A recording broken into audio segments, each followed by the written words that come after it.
Hello friend, so today is the day. I've decided I'm going to stop procrastinating, I'm going to actually do it. Needs have overridden the procrastination stroke fear of a new model. We're going to set up the sewing machine. So I've got a bit of a confession to make. I've been a bit scared of setting this it's a Singer sewing machine. I've had it sat in my cupboard for about 2 years now, because it's slightly different to the one I grew up using. How ridiculous is that? We all do these silly things, don't we? There's a reason we put things off, and it's the stupidest reason in the world. That was my reason, because as I've got it out of the box and I've had a look over it, the little round bobbin goes in the top instead of on the front, and I just went, I can't be bothered with that at the moment. I've put it away, I ain't got it out again. But today's the day. I have got the different types of fabric. These are old tablecloths that don't fit this table anymore, and I love them. Look at that beautiful pattern on there, it's gorgeous. And I am in desperate need of some pot covers for my sourdough, for my sourdough starter, all those things, and a bread bag. We've got a bread bin, but I've been using foil and I don't want to keep doing that. So I'm going to make a bread bag, and I'm going to make a couple of bowl covers for when I'm proving my dough, because it's time to get over this silliness. The amount of things I've learned in the last couple of years, and I can't even open my sewing machine and do something I already know how to do. So that's the motivation behind today. Thought, might as well take you along with me. So this has been my Christmas present 2 years ago, and as you can see, I got it out the box. I haven't unwrapped hardly any of it. I took the cloth off, looked at the way it was set up, and put it back in its box basically. But yeah, for my husband, this is video proof that I do read instructions. He tells me off all the time because he says I don't read instructions properly. And in this one I did. I went through it all. There was advice from a lady I follow on Instagram, and she was saying that you just follow your manufacturer's instructions and you will learn so much about your machine. And so that's exactly what I was doing, trying to get it all set up. Making sure that the bobbin was in right. Again, the ones I used when I was growing up had a bobbin on the front, and it was literally, you made it into a 9 shape, you wound it round and you threaded it through. I went on after I'd mastered the bobbin this time, because it's very much the same, it's just flat instead of upright, that's all.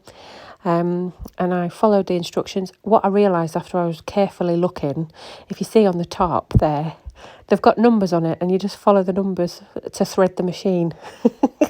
It's an exercise in making things harder than they need to be. This was, I realised within 5 seconds. Really wasn't that difficult, really easy. If you have ever used a sewing machine before, most of them are set up in exactly the same way, I'm pretty sure. As I said, this was a Singer. I think I've used a Brother before. They're nearly exactly the same. I was just reading over all the instructions to make sure. My eyesight is dwindling as I'm getting older, but I can still thread the needle. I'm also painfully aware watching this video of the grey stripes in my hair. The end was a bit frayed, so I had to cut the end off. I got this little set at the side of me. If you see all the different colours, I got that from Hobbycraft. It is amazing. It's got everything you need to set up sewing of any description. It's got all sorts of things. I can't, praise it enough. Everything I needed was in there. So then I thought I'd move on, just try and sew a little practice sew. So I cut off a little bit of the material, just folded it in half and did a little practice. And I cannot tell you how chuffed I was that it actually worked. So pleased.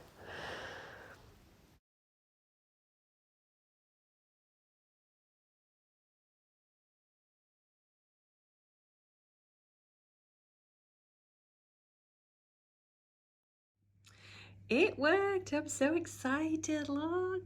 Oh my goodness, I've sewed something with it. Oh, that's brilliant. I just want a few practices, I think. Yes. So this is the different part, look. The bobbin I'm used to was on the side here, so you have to take this off and the bobbin on the side there, but this one's on the top. Still don't look right to me. I don't know why that bit's going straight across there, but hey, it's working. I'm not going to row with it. Ooh, I'm so excited. Woohoo! So, I know I'm a bit daft, but I tried to film me cutting and pinning this bowl cover, but the camera just would not accept it. I think the space had run out for filing it, but I had cut a big circle, I'd folded it, I've pinned it to make it a little channel. Now I'm sewing the channel for the elastic to go through. So I sew it round, leave a little gap at the end so that I can then thread a needle with a piece of elastic through it. I'm going to confess, I did this backwards first of all and had to unpick the whole lot. I don't know where my head was at. I think I was so annoyed with concentrating on it not filming properly that I folded it backwards thinking I'm going to turn it inside out. No, I'm not for this one. So I'll be honest, confession time, I did have to unpick it already at this point. So I'm just going round with it the right way this time, feeding it through the machine, having to remember not to pull it from the other side. I've done that before as well. I get in the habit of trying to help it along and pull it through, but you don't pull it through. You just feed it through and let the sewing machine do the work. I'm just trying to guide it through that last little bit there. Taking it off, and again, so the next thing I'm going to do after I've done that, taking all the pins out, is then I'm going to feed through some elastic on a little safety pin. I have it on, here we go, little safety pin with some elastic on it, and I'm going to feed it through right the way through that channel.